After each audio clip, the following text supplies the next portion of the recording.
Olá, é um prazer receber você aqui para mais um programa da série O Caminho. No Brasil, 93% da população diz acreditar em Deus. O Brasil é o maior país católico do mundo, o maior país pentecostal do mundo, o maior país espírita do mundo. No nosso país, 9 entre cada 10 pessoas diz acreditar em Deus. Mas você não acha estranho que num país que se diz cristão, existe tanta violência, tanta miséria, tanta desigualdade social? Mas, na verdade, o que vem a ser um cristão nos dias de hoje? Se você quer saber a resposta, continue com a gente. O nosso tema de estudos hoje é o caminho da reconciliação e da sabedoria. Deus e Pai, obrigado, Senhor, porque chegamos diante da Sua presença de novo. Adoramos e exaltamos o Seu nome porque o Senhor é maravilhoso, digno de toda a honra, de toda a glória, de todo o louvor. Estamos aqui diante do Senhor para dizer: somos seus filhos, precisamos do Senhor. Olha para as nossas necessidades, Senhor, são tantas. Quando começamos a enumerá-las, são tantas que às vezes nem nos lembramos de todas. Mas o Senhor é o nosso Pai amado, conhece o nosso coração, o profundo da nossa alma. Sonda, Senhor, a nossa vida, o nosso ser. Nos entregamos ao Senhor. E o fazemos em nome de Jesus. Amém. Boa noite a todos. Que bom que você está aqui. Que bom estar aqui com você também. Estamos chegando na nossa reta final, não é? Os rostos são conhecidos. Que bom que você nos assiste também pela TV. Bem-vindo. Nos assiste através da tela, na igreja, ou num salão, ou mesmo na sua casa. E bem-vindos os que nos ouvem através da rádio Novo Tempo. A partir de agora, desse momento, nós formamos novamente uma rede, uma grande classe bíblica. E podemos, seja aqui ou em qualquer lugar onde você esteja, fazer parte desse momento especial de encontro com o Senhor Deus. Porque quando nos unimos para falar do nome dEle, Ele está presente. Essa é uma promessa dEle. Porque quando nos reunimos para invocar o seu nome e a sua bênção, Ele também está entre nós. E porque quando abrimos o nosso coração, aí Ele passa a fazer parte de nós. Que bom estarmos aqui. Eu espero que você, essa noite, saia daqui pisando nas nuvens, depois de um encontro com o Senhor Jesus. E que Ele possa entrar na sua vida, você o leve para casa, né? E Ele o acompanhe para lá. Muito bem, muito bom, né? Eu misturei os dois, muito bom, muito bem. Essa noite nós temos um tema. O que é o nosso tema hoje? Intrigante. Todos os temas são intrigantes, não é? Os temas bíblicos todos são intrigantes. Mas hoje o nosso título é O Caminho da Reconciliação e Conhecimento. Reconciliação. O que é reconciliação? É unir duas partes que se afastaram. É reconciliar. Reconciliar é unir o que se afastou ou que se apartou. Você está afastado de alguém ou apartado? Eu estou afastado, apartado de alguém?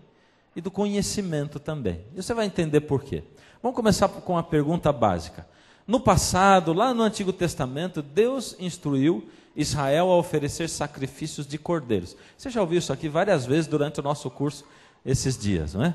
Mas a pergunta é baseada nisso, a seguinte: pede Deus algum tipo de sacrifício hoje? Sim ou não? Vou fazer de novo a pergunta, vamos voltar lá. No passado, Deus instruiu Israel a oferecer sacrifício de cordeiros. E agora? Pede Deus algum tipo de sacrifício hoje? Sim ou não? Eu gosto de perguntar mais vezes, porque a resposta começa a mudar. É só aparecer um sim no meio assim, e já tem gente pulando de lado, né? Opa, estava aqui, não, eu vou para o lado de lá. Sim, sim, não, e aí fica aquela coisa, né? Afinal, quem acha sim, levanta a mão. Quem acha não, levanta a mão. Vamos ver. Essa é uma pergunta capciosa. Como eu coloquei você pensando no sacrifício do cordeiro no passado, você pensou num animalzinho sendo morto, você pensou num tipo de sacrifício assim. Mas eu estou colocando a coisa de uma maneira generalizada e analisando a palavra sacrifício de uma maneira espiritual. E você vai ver que nesse sentido, a palavra de Deus em Romanos 12, 1 e 2 diz o seguinte: rogo-vos, pois, irmãos, pelas misericórdias de Deus, que apresentei o vosso corpo por sacrifício. E agora? Por sacrifício vivo, santo e agradável a Deus, que é o vosso culto racional. Na verdade, no passado Deus pedia um cordeirinho a ser morto e imolado, o sacrifício, mostrando que Jesus viria. E hoje Ele pede um sacrifício sim. E qual é o sacrifício que Ele pede? O seu e o meu corpo. Ou seja, numa altura da vida, você tem que ir até um altar e pedir alguém para cortar o seu pescoço. É isso ou não é? Não, de maneira alguma. Por isso que eu disse, é espiritualizar a coisa, não é? E é isso que Paulo diz. Vamos entender um pouquinho melhor, vamos continuar. Como nós podemos fazer isso, se não é cortando o pescoço, degolando, não é nem derramando sangue? E não vos conformeis com este século, é só a continuação daquele mesmo verso. Aquele foi o verso 1, Romanos 12, 1, esse é o 2. E não vos conformeis com este século, não se conforme com esse mundo, é o que Jesus está dizendo aí na sua palavra, através de Paulo. Mas transformai-vos pela renovação da vossa mente, para que experimenteis qual seja a boa, agradável e perfeita vontade de Deus. Não vos conformeis com esse mundo, com este século, com o que acontece nesse mundo. Não se conforme com a maneira das pessoas pensarem e agirem. Não se conforme com a lógica desse mundo, mas transforme-se pela renovação da vossa mente. Por que estaria Deus insatisfeito com o mundo atual e com as coisas que acontecem nele? Você tem ideia? Por que será? Vamos lá. Resposta minha. Eu coloquei bem ali, né? Porque como eu não vou dar um texto bíblico, estou dizendo que a resposta é de quem? É minha. Porque quando eu respondo, digo assim, eu não posso responder, quem tem que responder é a Bíblia. Mas essa eu até coloquei, não vai ter texto bíblico agora. Resposta? Minha. Mas olha, até o fim você vai ver a resposta da Bíblia direitinho. E a minha resposta é, porque Deus é o Deus do contrário. Essa é a minha resposta. Por que Deus não se conforma com o mundo hoje? E a minha resposta é, porque Deus é o Deus do contrário. E aí eu tenho uma pergunta para você. Eu afirmei uma coisa, disse que a resposta é minha, não falei que é um texto bíblico, eu estou colocando para você a pergunta. Deus é mesmo o Deus do contrário, sim ou não? Essa agora você ficou em dúvida mesmo, né? Fala sério. Você aí também, não é? Deus é o Deus do contrário, sim ou não? E agora ficou tudo confuso. Então vamos lá, vamos continuar. Mateus 18:4. Portanto, aquele que se humilhar como esta criança, esse é o maior no reino dos céus. Quem disse isso?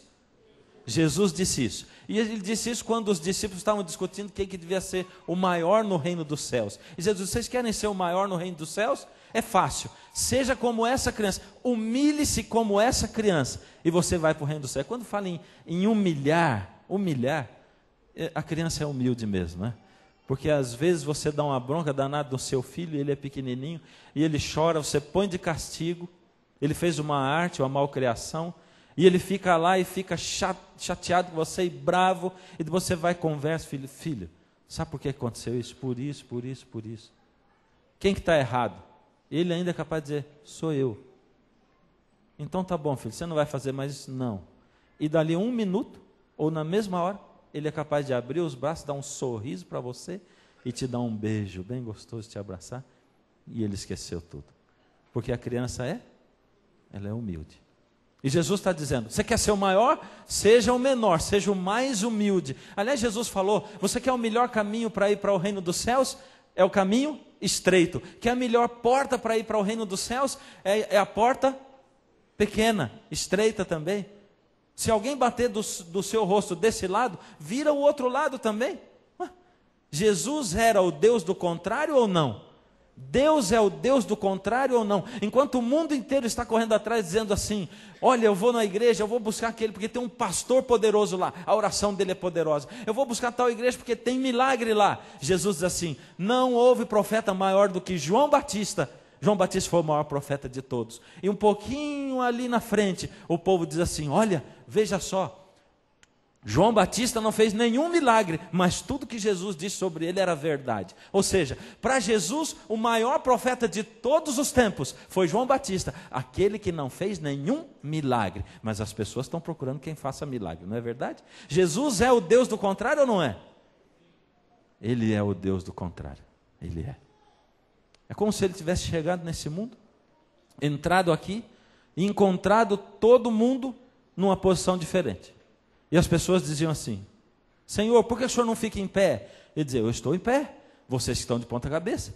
E as pessoas diziam, Senhor, é só o Senhor olhar, está todo mundo na mesma posição, é só o Senhor ao contrário. Jesus é o Deus do contrário ou não é? Você ainda está em dúvida, né? Mas tá bom, vamos continuar. Eu disse que a resposta era minha, não posso exigir que você pense igual eu penso, não é? E nem que você responda o que eu respondi, porque eu disse, a resposta minha, Deus é o Deus do contrário. Vamos começar lá no começo, vamos estudar como é que Deus e o mundo, Jesus e o mundo ficaram ao contrário um do outro. Isso está em Gênesis 1:31. Qual era a ordem original do mundo criado por Deus? Viu Deus tudo quanto fizera, Ele tinha acabado de criar o mundo, e eis que era muito bom. Esse era o 6º dia da criação. Deus criou tudo, e era tudo muito bom. Ou seja, Ele, Deus, Jesus, o Criador do mundo, fez o mundo, e Ele não viu nada ao contrário, tudo certinho. Deus e o mundo estavam na mesma posição, e eles coexistiam e andavam junto, em harmonia, estava tudo certo. A ordem original do mundo era o seguinte, o universo. Contudo, o arcanjo Miguel não se atreveu a proferir juízo infamatório contra ele. Pelo contrário, e por que eu pus esse texto? Quero explicar para você. Miguel é um dos nomes de Cristo. Cristo é apresentado na Bíblia com vários nomes, e Miguel é um dos nomes dele. Por isso, quando esse texto diz assim, contudo, o arcanjo Miguel não se atreveu, está falando de quem? De Jesus. Jesus não se atreveu a proferir juízo infamatório contra ele, pelo contrário. Arcanjo, o que é o arcanjo? Líder dos anjos. Isso quer dizer que Jesus não era Deus? Pelo contrário. Quer dizer que em sua humildade, Jesus se misturava com os anjos, se dizendo o líder dos anjos. Por isso, uma das funções do nome dele era Arcanjo Miguel. Ele assumia junto com os anjos a função de líder dos anjos. Ele andava junto com os anjos, ele se misturava com ele. Era Deus entre os anjos. Era isso. Um deles. Jesus não veio a esse mundo, não se tornou um de nós. Emmanuel não quer dizer Deus conosco, pois Miguel queria dizer Deus com eles, Deus com os anjos. E era Jesus, o próprio Deus, andando com os anjos e se misturando com eles, e dando a si mesmo o nome de líder dos anjos. Ou seja, o caminho, a ordem original do universo, era uma ordem de humildade da parte do próprio Deus, que se humilhava para andar junto com as suas criaturas, e já se chamava pelo nome das criaturas dele, os anjos. O arcanjo Miguel, o líder dos anjos, o próprio Deus, andando com os anjos, um entre eles. Como se transformou a ordem da humildade, ou a ordem inicial da humildade? Ezequiel 28:17, nós vimos numa lição dessa passada, 28:17, elevou-se o teu coração por causa da tua formosura, corrompeste a tua sabedoria por causa do teu resplendor, por terra te lancei, diante dos reis te pus, para que olhem para ti. Está falando de quem aqui? De Lúcifer, aquele anjo que olhando para Jesus, pensou, por que eu não posso ser melhor que ele? Se ele está aqui entre os anjos. E ele confundiu a humildade de Jesus e se colocou acima. O eu de Lúcifer foi maior do que a humildade de Jesus. E esse outro texto diz o seguinte, tu dizias no teu coração, não esquece essa frasezinha, essas duas palavras em amarelo. Tu dizias no teu coração, eu subirei ao céu. Não esquece isso, hein? Tu dizias no teu coração, eu subirei ao céu, acima das estrelas de Deus, exaltarei o meu trono, e no monte da congregação me assentarei, nas extremidades do norte subirei acima das mais altas nuvens, e serei semelhante ao... Não esquece isso aqui também. Serei semelhante ao Altíssimo. Ou seja, a ordem inicial de Deus de se humilhar e se colocar junto com as suas criaturas, foi transformada no momento em que Lúcifer quis subir até as mais altas alturas e ser semelhante a Deus. Aí ele se desligou de Deus. Aí ele quis ser como Deus. Aí ele quis ter vida em si mesmo, coisa que ele não tinha. E aí começou a ficar o mundo que Deus criou diferente da ordem original. Agora vamos continuar. Gênesis 3:5, como se transformou essa ordem? Então disse a serpente à mulher, é certo que não morrereis. Deus havia dito, no dia em que vocês comerem os frutos, vocês vão O fruto vocês vão morrer, morrereis. E a serpente, é certo que não morrereis, porque Deus sabe que no dia que dele comerdes, se vos abrirão os vossos olhos, e sereis como? Você se lembra de alguma coisa aqui? Sereis semelhante ao Altíssimo. Quem disse sereis semelhante ao Altíssimo? Lúcifer. Agora a própria Bíblia diz que a serpente, ele mesmo, Satanás, chega e diz para a mulher: você não é mortal, você não vai se tornar mortal se comer, você vai continuar imortal, não vai morrer, continuará imortal, e você vai ser como Deus, semelhante ao Altíssimo. Até esse momento aqui, tudo andava bem, em paz. A partir do momento em que Adão e Eva escolheram, mudou a ordem do mundo em relação a Deus, e agora começou a acontecer uma coisa interessante no mundo. Tudo que era bom para Adão e Eva, passou a não ser bom mais. Tudo que não era bom, passou a ser bom. Eu vou explicar para você melhor. Por exemplo, quem gosta do que é bom aqui? Levanta a mão, quero ver. Maravilha. Outra pergunta agora. Quem gosta de sorvete? Levanta a mão, quero ver. Maravilha. Outra pergunta agora para responder rapidinho, sim ou não. Sorvete é bom para a saúde, sim ou não? Espera, pai, eu estou entendendo, mas espera. Você diz que gosta do que é bom, aí diz que gosta de sorvete, que sorvete não é bom. Como é que você gosta do que é bom, então? Você não gosta do que é bom coisa nenhuma. Você gosta do que não presta. E essa é a pura verdade na nossa vida. Nós gostamos do que não presta. E não é só na comida, não. Na comida também. Porque tudo que faz mal é aquilo que a gente gosta. Eu, pelo menos, sou assim. Porque eu fui criado desde pequeno. E a gente gosta do que tem açúcar, do que tem fritura, do que tem óleo. E tem que se cuidar muito para não ir naquilo, para não comer aquilo e não usar aquilo para se alimentar. Não é verdade? Mas não é só na comida, em outras coisas também. Na diversão, por exemplo. A gente gosta de ver o que não presta. É por isso que a TV está cheia de lixo o tempo todo. É verdade ou não é? E sabe, é assim, parece que a emissora A diz assim: estamos sem audiência no horário das 7, o que nós vamos pôr lá para atrair o povo? E alguém tem uma ideia fantástica, vamos pôr um lixo lá. E aí a audiência vai toda. Aí de repente a emissora B diz assim: puxa vida, a audiência foi toda para a emissora A. O que nós vamos fazer? Aí diz: não, vamos pôr um lixão agora. E eles põem um lixão e a audiência vem toda. E se puser uma terceira emissora, a C, um lixãozão, também vai todo mundo para lá. Porque quanto pior a coisa, quanto piores as palavras, os termos forem, quanto menos roupa tiver lá na televisão, quanto pior for a programação, quanto mais lixo, mais audiência tem. E fica todo mundo querendo saber, não é? E você sabe os programas que estão aí e que são lixo, programas que são perenes na televisão, outros que vão e voltam, que tem temporada e que as pessoas ficam todinhas ligadas nele, que tem palavras de baixo nível, tem relacionamentos assim terríveis ali envolvidos, tem pouca roupa envolvida, ou seja, nós passamos a gostar daquilo que não presta. É como se quando a gente nasce nesse mundo, Satanás segurasse a gente pelos pés, prendesse a gente pelos pés e nos escravizasse e nos tornasse escravos de gostar do que não presta, escravos do pecado. Exatamente isso. E a gente se torna escravo do pecado. Agora, até esse momento aí, não existia isso. Deus e o mundo andavam juntos. A partir do momento que o homem, o ser humano, escolheu os caminhos entre Deus e o ser humano, se separaram. A ordem da humildade continuou em Jesus só.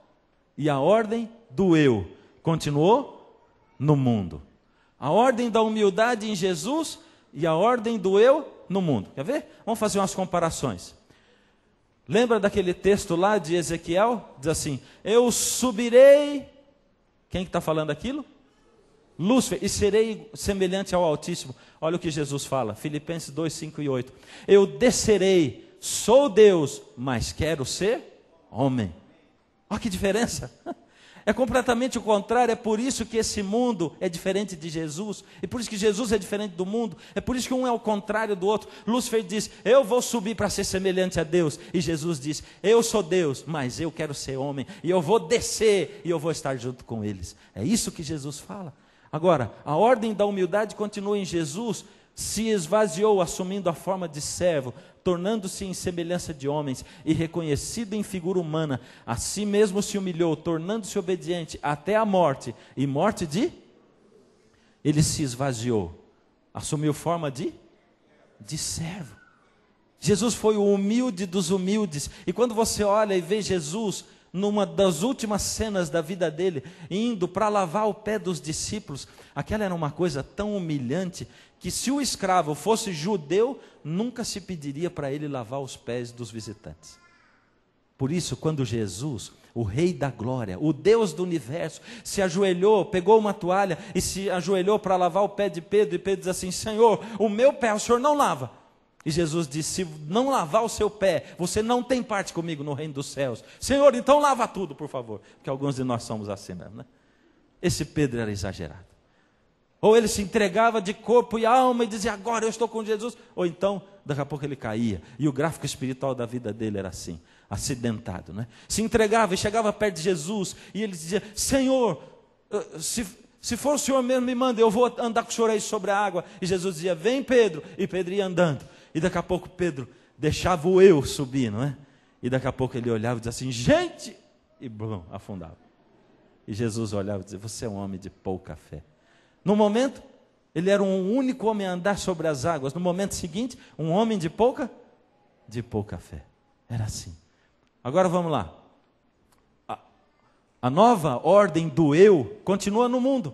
A ordem da humildade continuou em Jesus. E a nova ordem do eu continuou no mundo. Na Torre de Babel, por exemplo, você vê: vinde e edifiquemos para nós uma cidade e uma torre cujo tope chegue até os céus, e tornemos célebre o nosso nome, para que não sejamos espalhados por toda a terra. Gênesis 11:4. Na Torre de Babel diz: vamos tornar o nosso nome famoso, vamos fazer uma torre que chegue até onde? Subirei, eu vou chegar lá. E eu vou dizer para você um negócio: quando você coloca na sua vida a intenção só de subir, você usa as pessoas como degrau. É isso, não tem como. E aí você olha e diz assim: não, mas não tem jeito, porque uma coisa é amizade, amigos, negócios à parte. Eu tenho amizade com ele, mas aqui não. E eu, quando era menino, assistia um desenho, e o desenho era assim: todo dia chegavam dentro do aprisco um cão pastor e um lobo. Cada um tinha a sua função. O lobo passava o dia inteiro tentando devorar uma das ovelhinhas, e o cão pastor passava o dia inteiro dando umas cacetadas naquele coitado do lobo. Coitado, porque ele só apanhava, não é? E era assim, o dia inteiro. E quando chegava no fim do dia, os dois saindo do aprisco, o cachorro inteirão e o lobo, coitado, tudo enfaixado, quebrado, pulando numa perna só. E eles batiam o cartão na saída do aprisco.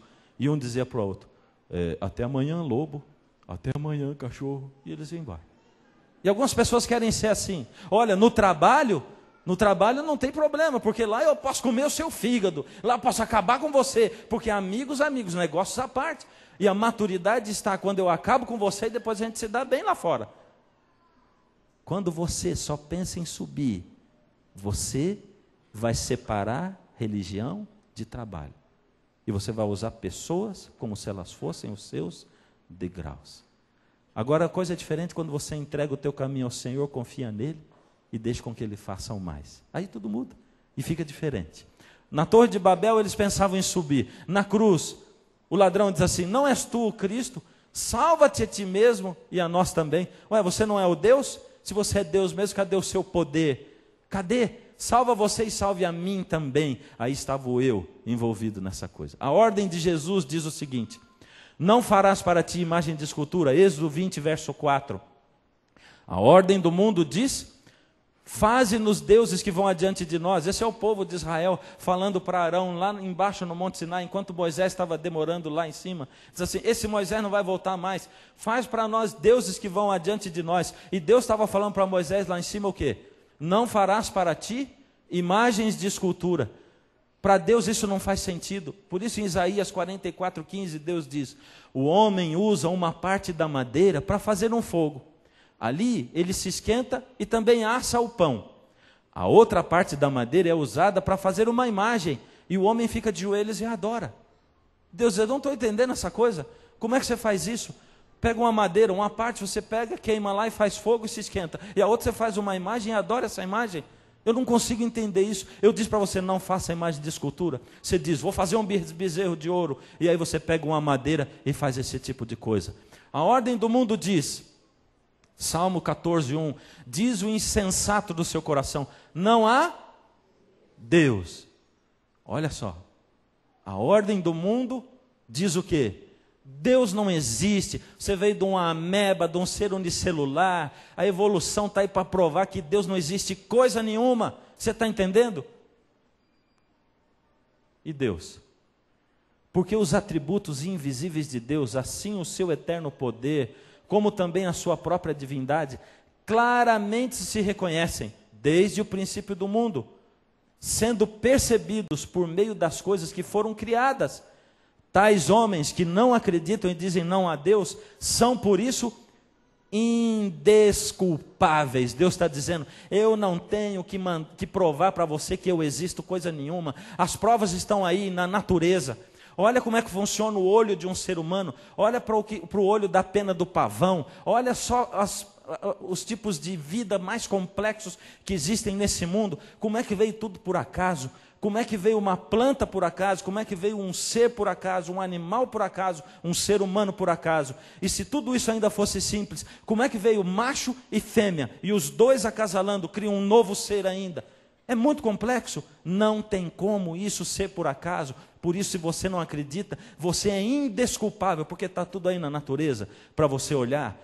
Para Deus essas coisas não fazem sentido. Por isso Deus diz em Isaías 29:16, vocês invertem as coisas, como se o barro valesse mais do que o oleiro que faz o vaso. O pote não vai dizer ao homem que o fez, você não me fez. Uma vasilha não dirá ao oleiro, você não sabe o que está fazendo. Vocês invertem as coisas. Vocês são criatura. Como é que vocês dizem para o Criador, você não me fez? Deus não consegue entender essas coisas. E tem mais. Quem está ao contrário, Deus ou mundo? E agora? Lembra no começo eu disse, Deus é o Deus do contrário. E eu disse que eu estava falando por mim? Por mim mesmo. E agora? Quem está ao contrário? É Deus que é o Deus do contrário ou é o mundo que está ao contrário? Você tem certeza? João 15:19.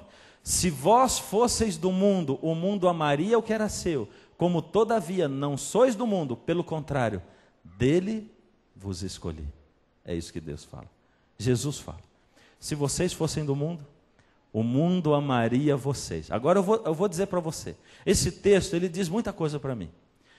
Porque Jesus está dizendo assim, ó, se você fosse do mundo, o mundo amaria você. Mas como você não é do mundo, eu escolhi você do mundo. E um pouquinho antes ele diz assim, o mundo odeia você porque você não é do mundo.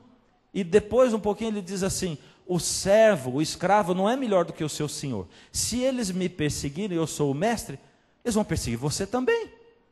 É isso que ele fala. E isso aqui me diz algumas coisas. Por exemplo, o mundo não está perseguindo você. Como é que você pode ser perseguido pelo mundo? Primeiro, como é que você pode ser perseguido pelo mundo? Como? É quando você, por exemplo, aceita Jesus e um monte de gente começa a olhar para você e dizer assim, eu não esperava, justo você. Você vai começar a andar no meio de crente agora. Mas justo você é uma pessoa inteligente. Como é que pode ir atrás de crente? As pessoas não estudaram, não conhecem a palavra de Deus, a profundidade dela. Elas vivem a vida delas assim, totalmente apartados de Deus. Muitos dizem pertencer a uma religião a qual nem frequentam, não seguem, também não conhecem a palavra de Deus, mas na hora de criticar diz assim, como é? Em alguns casos acontece perseguição, você sabe disso? É o reino de Jesus desse mundo? Olha o que ele diz, João 18:36. Respondeu Jesus para Pilatos, o meu reino não é desse mundo, se o meu reino fosse desse mundo, os meus ministros se empenhariam por mim, para que não fosse eu entregue aos judeus, mas agora o meu reino não é daqui. Jesus diz, o meu reino não é desse mundo. Ele não é desse mundo. Por isso, se você aceita o reino de Jesus, você se transforma no quê? Num ET. É exatamente isso. É exatamente isso. Porque se o reino de Jesus não é desse mundo, ele é um reino de outro mundo. E o que não é desse mundo é fora da terra, é extraterrestre. E quando você pensar assim, meu Deus, mas agora estou vindo para essa religião, é tudo ao contrário. Esse povo faz tudo ao contrário, porque todo mundo guarda o domingo, eles guardam o sábado. Todo mundo acredita que a alma não morre, eles acreditam que morre. Está tudo ao contrário. Eu vou ficar parecendo um ET. Que bom. Que bom que você vai ficar parecendo um ET. Porque Jesus diz, o meu reino não é desse mundo. Se o meu reino fosse desse mundo, seria diferente. Ele diz mais, João 15, 17. Aliás, 1 João 15, 17. Não ameis o mundo, nem o que no mundo há. Se alguém ama o mundo, o amor do Pai não está nele. Porque tudo que há no mundo, os desejos da carne, as concupiscências dos olhos e a soberba da vida, não é do Pai, mas é do mundo. E o mundo passa, e a sua concupiscência, mas aquele que faz a vontade de Deus permanecerá para sempre. Pede Deus algum tipo de sacrifício hoje? Ele pede ou não? Pediu no passado, e hoje ele pede? Ele pede sim. É um sacrifício diferente do passado. Porque no passado eles matavam o cordeirinho para indicar que Jesus viria. Hoje ele diz, eu quero um sacrifício. Olha o sacrifício. Rogo-vos, pois, irmãos. Presta atenção no que Paulo fala. Ele começa dizendo assim.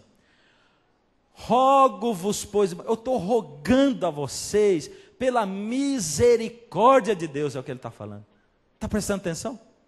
Por misericórdia, presta atenção no que eu estou falando, que apresenteis os vossos corpos, ou o vosso corpo, por sacrifício vivo.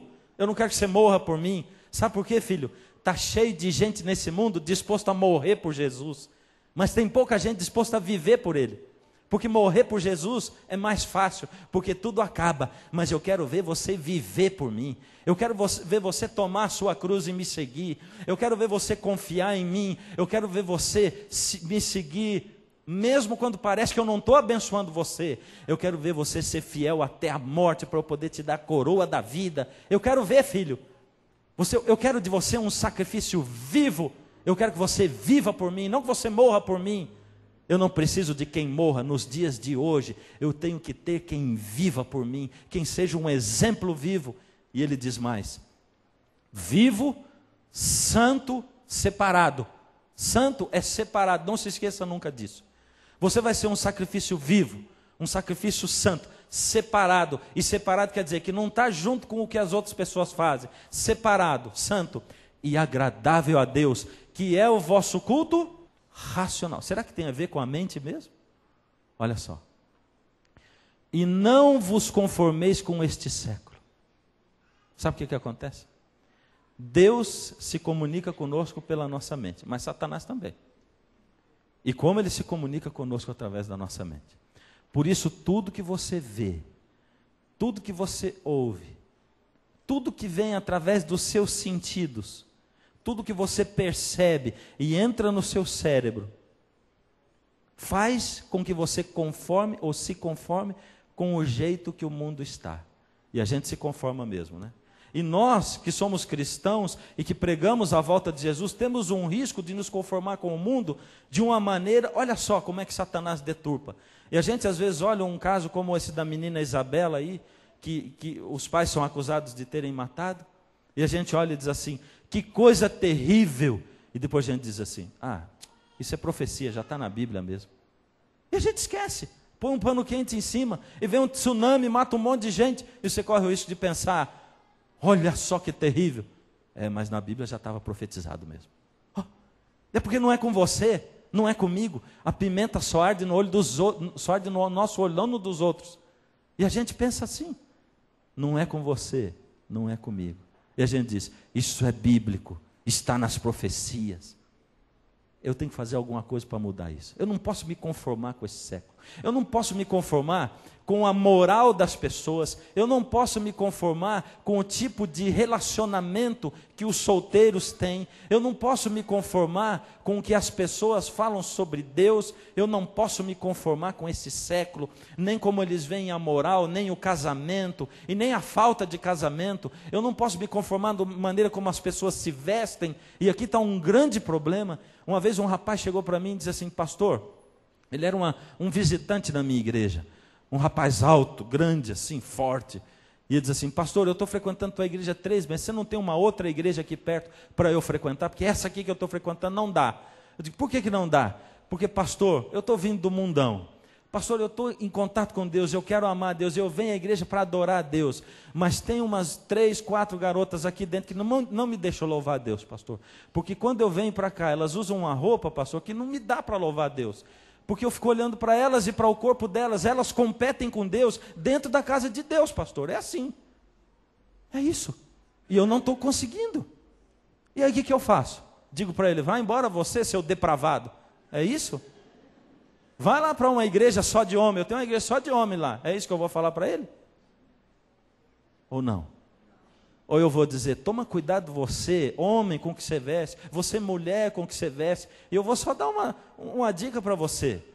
Cuidado com as ênsias. Você sabe o que são as ênsias, né? As ênsias são as aderências, as transparências e as, aí você vai falar comigo, as ausências. É isso. Aderência, muito justinho. Transparência. E sabe que uma coisa assim, tudo que o mundo diz assim, essa roupa vai ficar bem em você, ela é muito sexy. Sabe o que ele está dizendo assim? Essa roupa está mostrando o seu corpo. Eu vou fazer um exemplo simples para você. Aqui na frente das câmeras, eu não tenho medo de cair e desmaiar com o cheiro do meu sapato. Não tem esse problema. Só vocês vão perceber que ele me deixa mais alto um pouco, né? Mas eu comprei um sapato outro dia, um modelito muito bacana. É um modelito novo. É lindo de morrer, mulheres. Lindo de morrer. Última moda. Ele só tem uma coisa, que ele é tão diferente, ele só tem essa parte de cima. A de baixo ele não tem. Mas é lindo. Nossa, você põe ele no pé assim, ó. Ixi, já pensou se cai lá embaixo? Você põe ele no pé assim, e aqui por cima, quem olha, fica lindo, maravilhoso. Agora, aí embaixo, você anda pisando no chão. Só tem que tomar cuidado para ver se ninguém cuspiu, para você pisar em cima, ou se tem outras sujeiras, que ele não é muito higiênico, não é? Mas é lindo de morrer. Quer comprar um sapato igual esse meu? Ah, tinha um modelo para mulher também. Olha, última moda. Quer ou não quer? Por quê? Sabe por que você não quer? Porque o sapato, por mais lindo que ele seja, ele foi criado para proteger o seu pé também embaixo. Em cima e embaixo. Além de ser criado para ser lindo de morrer, ele foi feito para proteger o seu pé. Por isso, ele pode ser lindo de morrer. Se ele não proteger o seu pé, ele deixou de cumprir o objetivo para o qual ele foi criado. E a roupa, você sabe para que ela foi criada? Se a gente voltar lá em Gênesis e ver quando Adão e Eva fizeram uma roupa de folhas, e Deus colocou neles uma roupa de pele de cordeiro, não só aquilo indicava que Jesus ia morrer, como Deus foi e colocou uma roupa mostrando que era para eles tamparem o quê? A nudez deles. Era para tampar a nudez. A roupa, ela tem o objetivo de tampar a nudez. Se ela é sexy e ela mostra a sua nudez, ela está deixando de cumprir o objetivo de roupa. Para que ela, então? Se você não quer um sapato sem a sola, para que você quer uma roupa que mostra ao invés de esconder? Não é verdade? Ih, meu Deus, onde eu fui parar? Nessa igreja, agora que esse pastor fica falando essas coisas aí. É assim? Não vos conformeis com este século. Transformai-vos. Mas Deus, como é que eu vou me transformar? Porque eu gosto dessa roupa, eu gosto dessa bebida, eu gosto daquela comida, eu gosto disso tudo, mas eu gosto desse mundo, que é uma coisa medonha, eu gosto de tudo.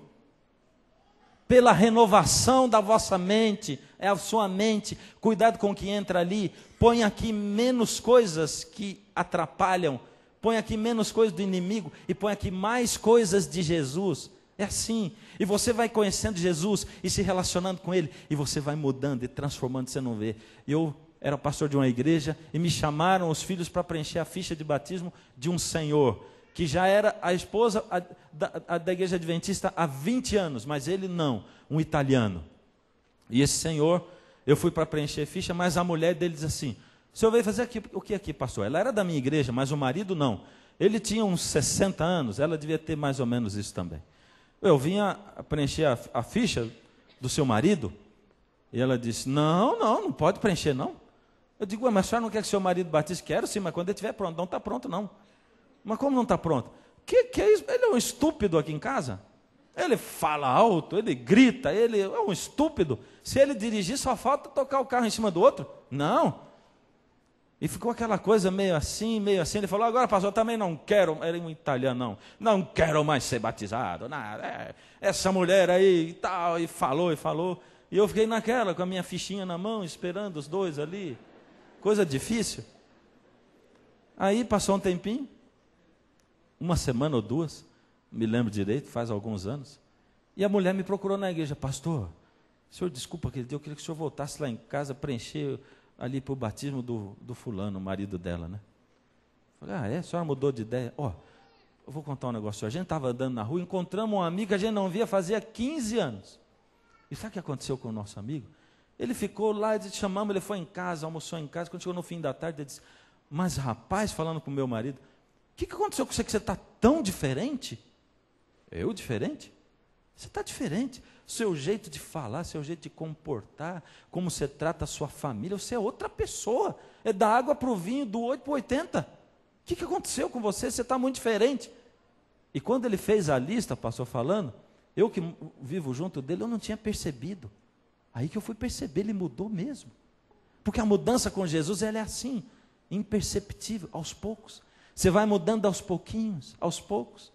E você que não gostava de música de crente, não gostava de quarteto, não gostava daquela música que o povo cantava na igreja, você começa até a gostar.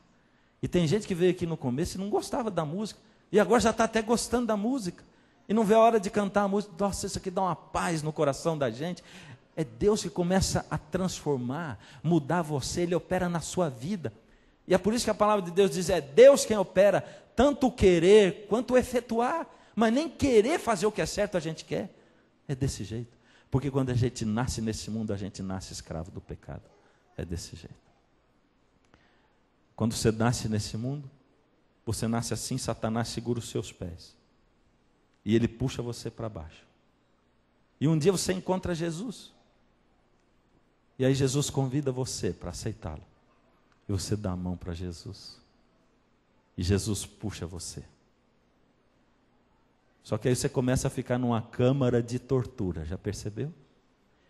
E é por isso que quando o pastor faz o apelo, você parece que vai ser partido ao meio, assim, ó.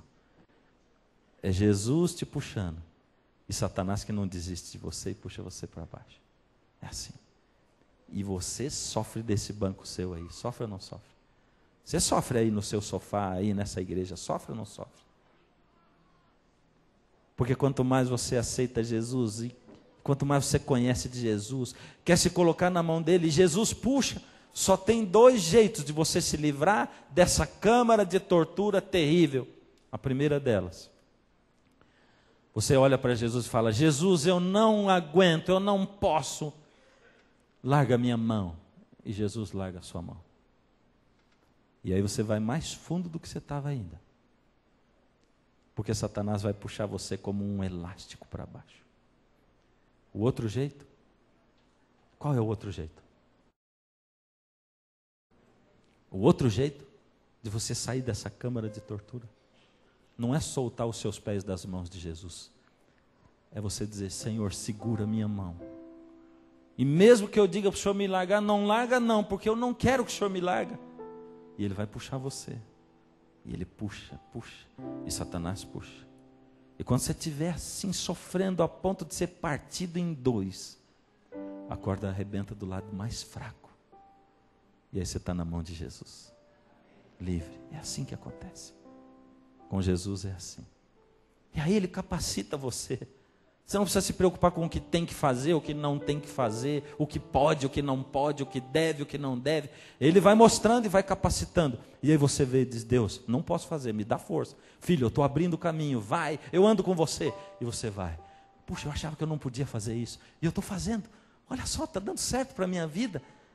E isso também, filho, isso. E aí você vai indo pelo caminho, e vai indo, e vai indo. Não se esqueça, a luz está lá. Não vale a pena parar no meio do caminho. A luz está lá no fim. Se você veio até aqui, por que você vai parar no meio do caminho? Jesus quer tomar conta da sua vida. É isso. É assim. Sabe, Jesus quer tomar conta de você hoje e fazer de você uma luz nesse mundo para outras pessoas. É isso que Ele espera de nós. Capacitar você, dar poder para abençoar a outros. Hoje, você pode pôr a mão no seu envelope, que tem o seu cartão de decisão. Se você não tem o cartão de decisão, você vai ter a lição do curso, onde tem uma decisão lá no finzinho. E se você não tem a lição, assiste pela TV, escreva para nós, entre em contato pelo site, nós vamos mandar para você a lição, com os textos dessa noite. Jesus vai chamar você para ser um vaso escolhido na mão dele. Lembra o que disse ali? O vaso não pode dizer para o oleiro, você não me fez. Quer dizer, filho, olha para mim, eu fiz você e agora eu vou encher você de perfume. Você vai perfumar esse mundo. Mas eu vou transformar você antes, eu vou refazer você, eu vou reconstruir você. E esse cartão, nele você vai dizer, vai colocar seu nome dizendo, Senhor, me arranca das mãos do inimigo, porque eu quero estar nas suas mãos, Senhor. Me livra da escravidão do pecado. E o tempo que você tem para preencher, enquanto a música vai ser cantada agora, pelos arautos do rei. Aí o Espírito de Deus vai tocar em você, na sua vida, e você vai fazer isso. Mas eu tenho um convite a mais para você. Nós estamos chegando no fim do nosso curso. E hoje, eu quero saber quem está aqui, que nunca entregou a vida a Jesus publicamente. Se você já vê em outros apelos, não é para vir hoje. A não ser que seja assim, incontrolável. Deus está chamando muito forte, dizendo, é você sim, filho. Aí você vem. Mas se não, não. Mas Jesus vai chamar por você que ainda não veio. E que tem resistido aí no seu lugar. E que tem dito, Senhor, ainda não é a hora. Não, eu ainda não estou preparado. Você não vai se preparar nunca. Deixa Jesus trazer você. Eu vou ficar esperando aqui na frente. Enquanto Jesus chama você para ser um vaso escolhido na mão dele. Deixa Jesus tocar a sua vida, a música vai tocar, o Espírito vai tocar o seu coração. Você preenche a sua decisão e traz o seu cartão para frente, ou vem você sem o cartão, vem aqui para frente. E eu quero colocar a sua vida na mão de Deus. Mas não esquece, isso é compromisso com Deus. Compromisso. Vem.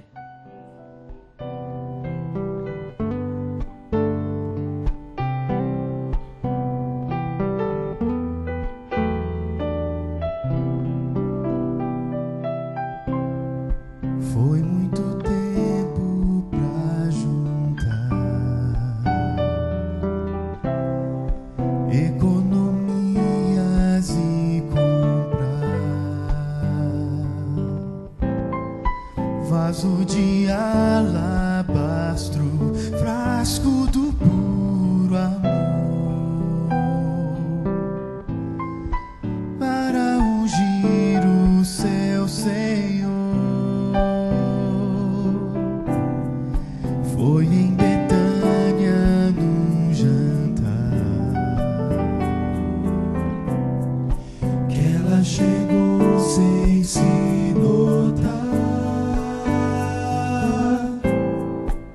ajoelhou-se aos pés do mestre e o vaso quebrou, e o perfume se espalhou. Eu sou um vaso de alabastro, sou o perfume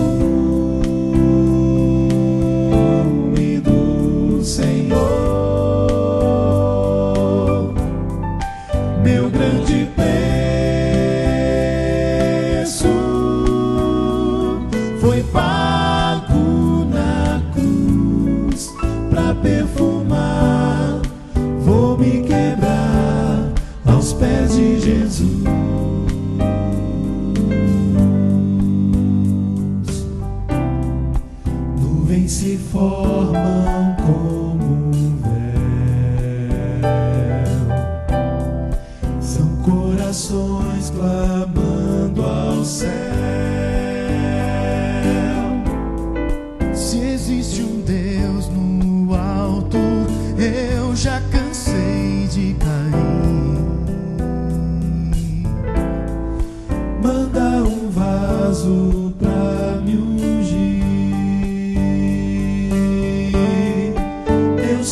grande preço foi pago na cruz pra perfumar. Vou me quebrar aos pés de Jesus. Quando o mundo te desprezar e não puder achar saída, me deixe te perfumar. Eu vou te levar aos pés do Senhor. Eu sou um vaso de alabastro, sou o perfume do Senhor. Meu grande preço foi pago na cruz pra perfumar. Vou me quebrar aos pés de Jesus.